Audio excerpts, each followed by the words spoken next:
आदाब नाजरीन, गुलिस्तान न्यूज देख रहे हैं आप। मैं हूं आपके साथ अतिया मुजीब। शुरुआत करेंगे न्यूज एट 6 की। सबसे पहले नजर डालेंगे बड़ी 10 खबरों पर।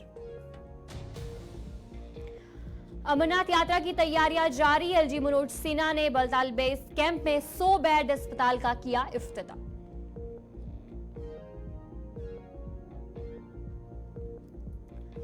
अमरनाथ यात्रा की तत्काल रजिस्ट्रेशन का अमल शुरू। जम्मू के मुख्तलिफ मुकामात पर फौरी रजिस्ट्रेशन के लिए मराकिज कायम।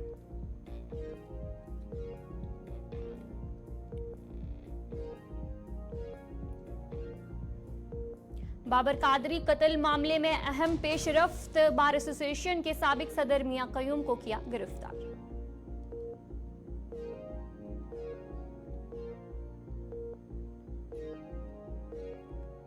डोडा के देसा में सड़क हादसे से 3 लोग जख्मी। इलाज के लिए जीएमसी डोडा मुंतकिल।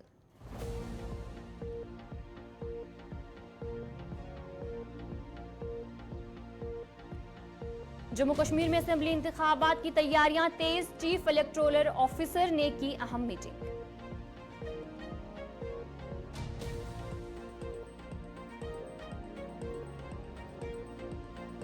लोकसभा स्पीकर को लेकर सियासत तेज। ओम बिरला एनडीए के उम्मीदवार के सुरेश होंगे इंडिया इत्तेहाद के उम्मीदवार।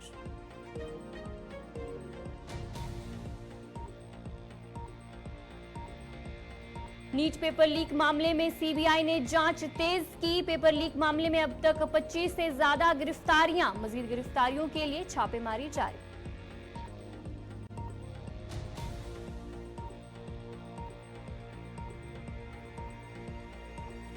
नीट पेपर लीक के मामले में सियासी हंगामा जारी। ममता बनर्जी ने पीएम मोदी को लिखा खत। कहा, सेंट्रलाइजेशन इम्तिहान को खत्म कर देना चाहिए। रियासत और मरकज के इम्तिहानात अलग अलग करवाने का किया मुतालबा।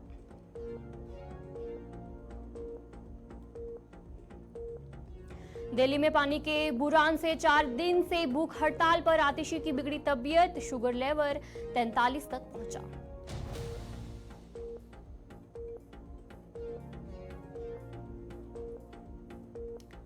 अहमदाबाद में पाउडर कोटिंग कंपनी में धमाका। 2 अफराद जाँ बहक। फैक्ट्री मालिक समेत 3 जख्मी।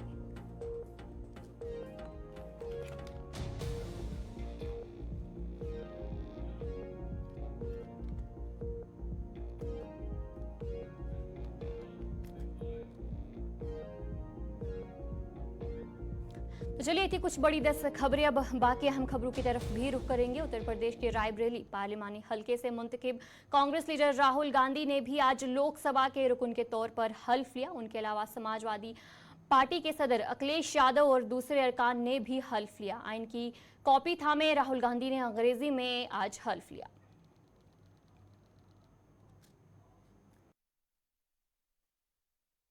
मैं अखिलेश यादव, जो लोकसभा का सदस्य निर्वाचित हुआ हूं, ईश्वर की शपथ लेता हूं कि मैं विधि द्वारा स्थापित भारत के संविधान के प्रति सच्ची श्रद्धा और निष्ठा रखूंगा। मैं भारत की प्रभुता और अखंडता को अक्षुण्ण रखूंगा तथा जिस पद को मैं ग्रहण करने वाला हूं उसके कर्तव्यों का श्रद्धापूर्वक निर्वहन करूंगा। I, Rahul Gandhi, having been elected a member of the House of the People, do solemnly affirm that I will bear true faith and allegiance to the Constitution of India as by law established, that I will uphold the sovereignty and integrity of India, and that I will faithfully discharge the duty upon which I am about to enter. Jai Hind, Jai Samvidhan. इधर AIMIM के सरबरा और हैदराबाद के मुंतखब रुकन parliament Asaduddin Owaisi ने भी आज राजदारी का हल्फ लिया, जिस दौरान उन्होंने फलस्तीन के हक में नारा दिया। नहमदुहु व नुसल्ली अला रसूलिल करीम, अम्मा बाद, फ़ाऊज़ु बिल्लाहि मिनश शैतानिर रजीम, बिस्मिल्लाहिर रहमानिर रहीम। मैं असदुद्दीन अवैसी, जिसे लोकसभा का रुकन मुंतखब किया गया है, अल्लाह के नाम से हल्फ उठाता हूँ कि मैं भारत की आइन पर जो क़ानून के मुजब तय पाया है एतक़ाद रखूँगा, उसका वफ़ादार रहूँगा। मैं भारत के इक़्तिदार आला और सालमियत को बरकरार रखूँगा और जिस ओहदे को मैं संभालने वाला हूँ इसके फ़राइज़ और वफ़ादारी से अंजाम दूँगा। जय भीम, जय मीम, जय तेलंगाना, जय फ़लस्तीन, तकबीर, अल्लाहु अकबर। पार्लियामेंट में अपने हल्फ के दौरान AIMAIM के रुकन पार्लियामेंट असदुद्दीन अवैसी के अल्फाज पर पार्लिमानी अमवार के वजीर करण रिजू ने भी कहा कि हमारे फ़लस्तीन या किसी दूसरे मुल्क के साथ कोई दुश्मनी नहीं है। अलबत्ता हल्फ उठाते वक्त किसी रुकन को ये मुनासिब नहीं है कि वो दूसरे मुल्क की तारीफ करे। We have no any kind of enmity with Palestine or any other country. The only issue is while taking oath, is it proper for any honorable member to raise the slogan praising another country? We have no problem with any other countries, but whether it is appropriate or not, we will have to check the rules. Some members have come to me and complained about the raising of Palestine slogan at the end of the oath. इधर डोडा के देसा में एक सड़क हादसा पेश आया। सड़क हादसे में 3 लोग जख्मी हो गए। इलाज के लिए जीएमसी डोडा मुंतकिल किया गया, जिसके बाद जीएमसी डोडा के बाहर एक एहतजाज देखा गया, जहां मरीज हवाई जहाज का इंतजार कर रहे थे, लेकिन 3 घंटे इंतजार करने के बाद अवाम गुस्से में आ गई और एहतजाज किया, जिसे तशवीशनाक मरीजों की किसी भी वक्त मौत होने का खदशा जाहिर किया गया। एहतजाजों ने हेलीकॉप्टर सर्विस फराहम न करने पर इंतजामिया के खिलाफ एहतजाज किया।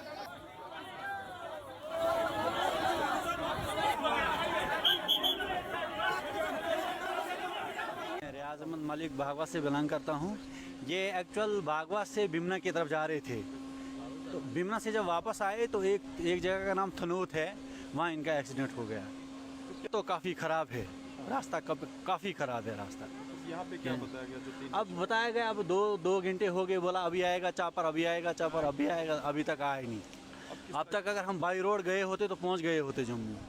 मगर हैरानगी की ये बात है, क्रिटिकल कंडीशन है, तो कम से कम इनको भी सोचना चाहिए था कि जहाज़ का अरेंज अगर नहीं बनता था, इनको साफ कहना था कि जहाज़ का अरेंज नहीं बनेगा, आप बाई रोड जाओ। अब अभी भी ये भागवा और थनोट के बिटवीन में हुआ है। एक ही फैमिली के 3 लोग हैं, तो बड़ा अफसोसनाक हादसा हुआ है। आप और अभी तक जो है इधर ही हैं, पड़े हैं अंदर, कोई देखने वाला भी नहीं है। मुझे नहीं लग रहा है कि एडमिनिस्ट्रेशन कहाँ है, क्या है। चॉपर का तो बोला था इन्होंने, हमें आते ही वक्त मैं खुद डीसी ऑफिस गया था, मुझे बताया कि आप हॉस्पिटल जाओ, तो डीसी का वो हमने डीसी साहब को बता दिया है। लगभग कितने लोग इसमें क्रिटिकल हैं? 2 लोग। किस तरह का ट्रीटमेंट मेडिकल कॉलेज का दर्जा? यहाँ क्या ट्रीटमेंट है, यहाँ तो कि इनके पास बेचारों के पास अगर होता कुछ तो ये शिफ्ट क्यों करते। मेडिकल कॉलेज वहाँ भी तो मेडिकल कॉलेज है, जहाँ हमको भेज रहे हैं वहाँ पे तो मेडिकल कॉलेज है ना, तो यहाँ से क्यों भेज रहे हैं? ये जो फैसिलिटीज़ वहाँ है वही तो यहाँ भी होनी चाहिए ना। नाम से थोड़ी होगा ये मेडिकल कॉलेज, इसके अंदर वो मशीनरी नहीं है। करते हो आप, जवान हैं, गरीब लोग हैं, जवान है, बच्चे हैं इनके पीछे, पूरी फैमिली है, पूरे इलाके में सन्नाटा छाया हुआ है। क्या जहाँ पे ये गाड़ी हादसे का मीरवाइज कश्मीर मौलवी मोहम्मद उमर फारूक ने बोरी कदल का दौरा किया और आतिश ज़िदगी वाक़े पर गहरे दुख का इजहार किया। उन्होंने आग मुतासरीन से भी मुलाकात की और उन्हें सब्र की तलकीन की। मीरवाइज ने इंतज़ामिया से मुतालबा किया कि बोरी कदल आग मुतासरीन की भरपूर इमदाद होनी चाहिए ताकि उनके घर फिर से तामीर किए जा सकें। देखिए, बहुत ही अफसोसनाक है कि जो यहाँ पे बहुत बड़ा नुकसान हुआ है, और अफसोस की बात यह है कि एक बहुत गरीब तबका यहाँ पे है, इसमें इन्वॉल्व है, तो काफ़ी ज़्यादा माली नुकसान हुआ है। अल्लाह ताला का शुक्र है कि जानी नुकसान नहीं हुआ है, तो उसके लिए हम अल्लाह तबारक व ताला का शुक्रिया अदा करते हैं। लेकिन जाहिर सी बात है कि बहुत बड़ा धचका पहुँचा है इस शहर ख़ास को। ये एक कमर्शियल इदारा था, इसके साथ साथ आपने देखा कि तारीख़ी मस्जिद जो है हमारी, वो भी बिल्कुल खाकस्तर हो गई है। तो ये बहरहाल एक आजमाइश अल्लाह ताला की तरफ से, हम सबको हिम्मत करनी है, हौसला करना है। जब मैं यहाँ पे मोहल्ले वालों को भी ये कह रहा था कि ये लोग कमेटी बनाएं, उस कमेटी के साथ इंशाल्लाह हम सब ताउन करेंगे। ये जो मोहल्ला नजर आतिश हुआ है, इंशाल्लाह इसको फिर से खड़ा करेंगे। मस्जिद के हवाले से भी इंशाल्लाह इंतज़ामिया जो है इस मस्जिद की, बहरहाल उनकी कोताही है, क्योंकि इन्होंने कई बार मोहल्ले के ज़िम्मेदारों ने उनसे कहा कि जो इंतज़ामिया है उसको ज़रा दुरुस्त करें और ये इस बात को यकीनी बनाएं, क्योंकि पिछले साल भी जो सानिया यहाँ पेश आया वो भी इसी का शाखसाना था। तो इसलिए अब हमें इस बहरहाल अब जो हुआ वो हुआ, लेकिन अब हमें इसके लिए कोशिश करनी है कि हम सबको आगे आना है। मैं अपील करूँगा आपकी चैनल्स के तवस्सुत से कि जो ही यहाँ पे मोहल्ला कमेटी कोई अकाउंट नंबर हमें देगी, उसमें सब लोग अपना ताउन दें, जो खासकर जो हमारा जो पढ़ा लिखा तबका है, जो हमारा बिजनेस तबका है, वो सब सामने आए। भारतीय जनता पार्टी के जिला सदर शोपियां मोहम्मद यूसुफ भट्ट ने आज अपने पार्टी कारकुनान के साथ क्लॉक टावर शोपियां के आसपास 1975 के इमरजेंसी के खिलाफ सियाह दिन मनाया। मोहम्मद यूसुफ भट्ट और उनके कारकुनान ने इस दिन को याद करते हुए कहा कि इमरजेंसी के दौरान मुल्क को बहुत मुश्किलात का सामना करना पड़ा था और इस दौर में जमहूरियत को दबाने की भी पूरी कोशिश की गई थी। 1975 मज इंदिरा गांधी वजीर अजम, तमिस केस चलान इलाहाबाद कोर्टस मज, यथ मज हाई कोर्ट इलाहाबाद तमिस दुत कि वलिन सो पन्ने पद नश वारिया इल्जाम तमिस मुतलिक।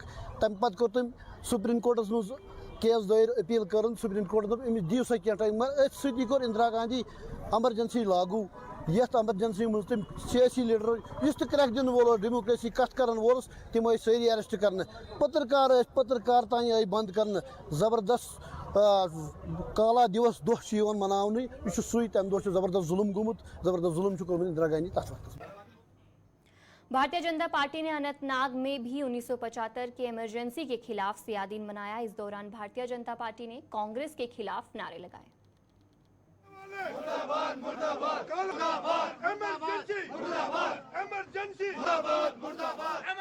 देखिए, 25 जून 1975 का जो दिन है वो हम बिल्कुल नहीं भूलेंगे। उस वक्त संविधान की ध्वजा उड़ाई दी गई है। 1,40,000 नेताओं लोगों को सलाखों के पीछे धकेल दिया गया है। तो उसमें भारतीय जनता पार्टी के एल.के. आडवाणी जी और अटल बिहारी वाजपेयी जी और अरुण जेटली जी, उनको भी जेल जाना पड़ा।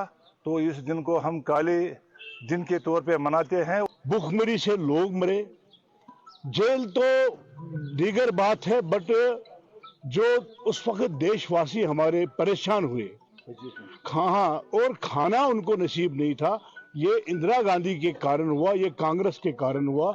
और आज पूरे देशवासी, भारतीय जनता पार्टी के कार्यकर्ता ही नहीं, पूरे देशवासी इस 25 जून को ब्लैक दिवस के तौर पे मनाते हैं। और भारतीय जनता पार्टी यूनिट बडगाम ने भी उस फैसले के खिलाफ एहतजाज किया जो 1975 में वजीर आजम इंदिरा गांधी ने लिया था। और मुजाहिरीन ने कहा कि उस दिन को यूमसिया के तौर पर मनाया जा रहा है। इस एहतजाज में बीजेपी के जिला सदर रुहल्ला गाजी, रियासती एग्जीक्यूटिव मेंबर समीर अहमद शाह, रियासती एग्जीक्यूटिव मेंबर आदिल भट्ट और दीगर पार्टी के वर्कर्स मौजूद थे।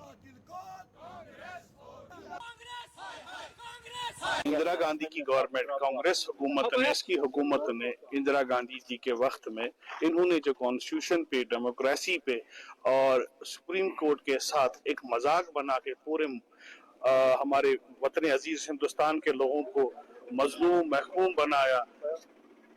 हर हालत में, हर हाल से लोगों को पस्त किया। हत्ता कि हम देखते हैं कि जबरी नसबंदी तक भी इसी पीरियड में कराई गई। पार्लियामेंट को यरगमाल बनाया गया। सुप्रीम कोर्ट के जो भी उनके हुक्म सादिर हुए थे, उनकी कोई कदर न करते हुए डेमोक्रेसी को पामाल करने का दिन जो है वो आज के दिन को हम मनाते हैं। ये तो सब लोगों को हिस्ट्री मालूम है कि इस दिन क्या हुआ था। इस दिन इंदिरा गांधी जी ने, जो कांग्रेस की सरकार थी उस समय में, तो उसने एक हुक्म पामाली की थी। जो सुप्रीम कोर्ट के जो उसने मजाक उठाया था, जो सुप्रीम कोर्ट ने एक आईनी जो एक ऑर्डर दिया था, तो उसकी तरजीह करके उसका वो मजाक उड़ा के उसने वो इमरजेंसी नाफिज करके हमारे लोगों को, पूरे हिंदुस्तान के लोगों को जो उस वक्त पस्त थे उनको जेलों में बंद करवा दिया और जबरन नसबंदी की। उसी दिन को हम उसी जो एक हमारे आइन पे, हमारे हिंदुस्तान में एक ब्लैक दबा, वो काला दबा जिसको हम बोलते हैं, उसी के दिन को हम आज लोगों तक पहुंचाना चाहते हैं कि उस दिन क्या हुआ था। ये सब लोग जानते हैं, तो आपके वसाजत से भी लोगों को पता चलना चाहिए 25 जून हम किस लिए मनाते हैं और कांग्रेस ने इस दिन क्या किया। पीडीपी लीडर और DDC member Tral doctor Harbakhsh Singh ने आज तराल के गांव का दौरा किया और मुकामी लोग बलखुसूस नौजवानों से मुलाकात की। इस मौके पर उन्होंने मुकामी खिलाड़ियों में स्पोर्ट्स किट तकसीम किए। दौरे के दौरान डीडीसी मेंबर ने कहा कि उन्हें ये देखकर खुशी हुई कि नौजवान मंशियात की सरगर्मियों में मुलव्वस होने के बजाय खेलों में दिलचस्पी का मुजाहिरा कर रहे हैं। उन्होंने कहा कि नौजवान के लिए रोजगार के मौके को यकीनी बनाने के लिए पूरी कोशिश करेंगे। अपने दौरे के दौरान उन्होंने मुकामी लोगों की शिकायत सुनी और उन्हें यकीन दिलाया कि आने वाले वक्त में उनके मसाइल का भी जायजा लिया जाएगा। एज ए रिप्रेजेंटेटिव जो मैं 3 साल से हर जगह जा रहा हूँ, मेरी कोशिश रहती है कि जो ये यूथ है ये हमारा फ्यूचर है। हमने बहुत जगह पे देखा कि लोगों का क्या होता है, हमें जी बंड चाहिए, हमें जी पोल चाहिए, हमें जी, लेकिन जो ये यूथ है ये बड़ा डिस्टर्ब्ड है। आप देख रहे हो आजकल ड्रग्स का रुझान है और बड़ा अच्छा लगता है जब कहीं यूथ वाले कहते हैं कि हमें स्पोर्ट्स की किट चाहिए, हमें क्रिकेट किट चाहिए। तो मैं एक चैरिटेबल ट्रस्ट भी चलाता हूँ, अमृत चैरिटेबल ट्रस्ट। उसके तहत ये कोई गवर्नमेंट के खाते में से हमें नहीं है क्योंकि अभी इस साल का प्लान नहीं बना है, तो मैंने कोई ये अपने खरीदे हुए थे अपने ट्रस्ट के थ्रू। तो मैं 2-4 जगहों पे जहां मैं इलेक्शन से पहले गया था और मुझे ये लड़के मिले थे और उन्होंने मुझे एक ही चीज बोली थी कि उस वक्त मॉडल कोड कंडक्ट चल रहा था तो मैं इनको कोई मदद नहीं कर पाया। तो मुझे खुशी है कि ये लोग जो चीज मांग रहे हैं वो हमारा फ्यूचर है। ये स्पोर्ट्स की बात करते हैं, ये जो लड़के हैं इनको कोई जहन में ऐसी चीज नहीं आती है, क्योंकि आपने देखा कि हमारा ये जो त्राल है 30 साल के टर्माइल में कैसे गुजरा है। अगर हम इन बच्चों की मदद कर पाए, ये नौनिहाल बच्चे हैं, ये एक क्यारी की तरह है, जैसे हम इनको पायबंद करके जैसे तैयार करेंगे तो इनका जहन तैयार हो जाएगा। तो मेरा आउटरीच तो रहता ही है लोगों के मसाइल को लेके, ग्रीवेंसेस को लेके, लेकिन यूथ्स के साथ बात करना, यहाँ हरगाम बटनूर में आया, इनके साथ बात की, अच्छा लगा। आगे जो कुछ गवर्नमेंट की स्कीमें हैं इनके साथ वो भी शेयर करेंगे, चाहे कि एम्प्लॉयमेंट जनरेशन की बात हो या फ्यूचर के टुवर्ड्स जो भी एक एंटरप्रेन्योरशिप है या कहीं पे कुछ और चीजें हैं, तो ये करेंगे। मुझे उम्मीद है कि ये जो बच्चे हैं ये ज़हीन बच्चे हैं, ये ज़हीन नौजवान। तो चलिए नाजरीन, खबरें और भी जारी हैं। फिलहाल रुकेंगे एक छोटे से ब्रेक के लिए।